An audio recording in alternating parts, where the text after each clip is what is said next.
विदित है कि पूरा राष्ट्र चौरी चौरा कांड के शताब्दी समारोह मना रहा है। इतिहास के बारे में थोड़ा सा प्रकाश डालते हुए मैं बताना चाहूंगा, वर्ष 1920 2 फरवरी, जहां पूरा राष्ट्र महात्मा गांधी जी के असहयोग आंदोलन की ओर चल रहा था।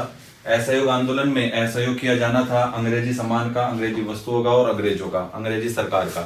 तो पूरे राष्ट्र ने अंग्रेजों का, अंग्रेजी वस्त्रों का, उनकी वस्तुओं का बहिष्कार करना शुरू कर दिया और ये बहिष्कार पूरे भारत में था। वहीं इस बहिष्कार को गोरखपुर में जब ये पहुंची योजना, तो वहां भी 2 फरवरी के दिन एक देशभक्तों के हुजूम ने, क्रांतिकारियों ने एक बाजार में, इस कस्बे में जिसका नाम चौरी चौरा है, उस कस्बे में जाकर के अंग्रेजी वस्त्रों का बहिष्कार करना शुरू किया।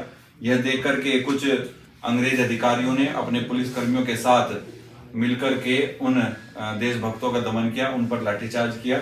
उस लाठीचार्ज में 2 देशभक्त घायल भी हो गए।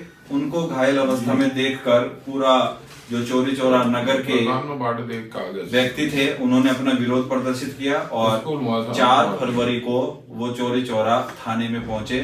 थाने में एक अंग्रेज अधिकारी के आदेश पर हवाई फायरिंग की गई। हवाई फायरिंग के बाद जब वो सब लोग नहीं रुके, नगरवासी नहीं रुके, चौरी चौरा और गोरखपुर के वासी, तो गोलीबारी का आदेश दे दिया गया, जिसमें 3 लोग शहीद भी हुए।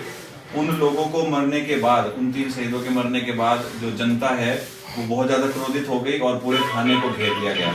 पूरे थाने को घेरने के बाद 23 पुलिसकर्मी उस थाने के अंदर थे, लेकिन लोगों के अंदर गुस्सा था अंग्रेजों के खिलाफ, अंग्रेजी शासन के खिलाफ, और उस थाने को आग लगा दी गई। 23 पुलिसकर्मी उस थाने में जल गए।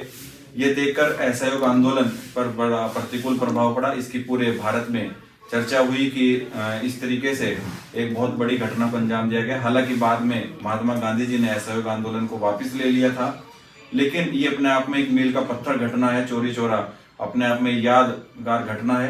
ये वो दिन है, ये वो पल हैं जहां भारत के जो शहीद हैं, क्रांतिकारी हैं, उन्होंने देश को आजाद कराने के लिए जो जो कदम उठाए, जो जो कार्य किए, उन सब के बारे में हम लोग आज यहाँ एकत्र होकर के एकता जनसेवा समिति और माननीय थाना प्रभारी थाना चिल्काना जी, माननीय चेयरमैन साहब और सभी इंद्रजीत सिंह जी, माननीय SSI और सभी लोगों ने देश के शहीदों को नमन किया, उनको अपनी श्रद्धांजलि अर्पित की है।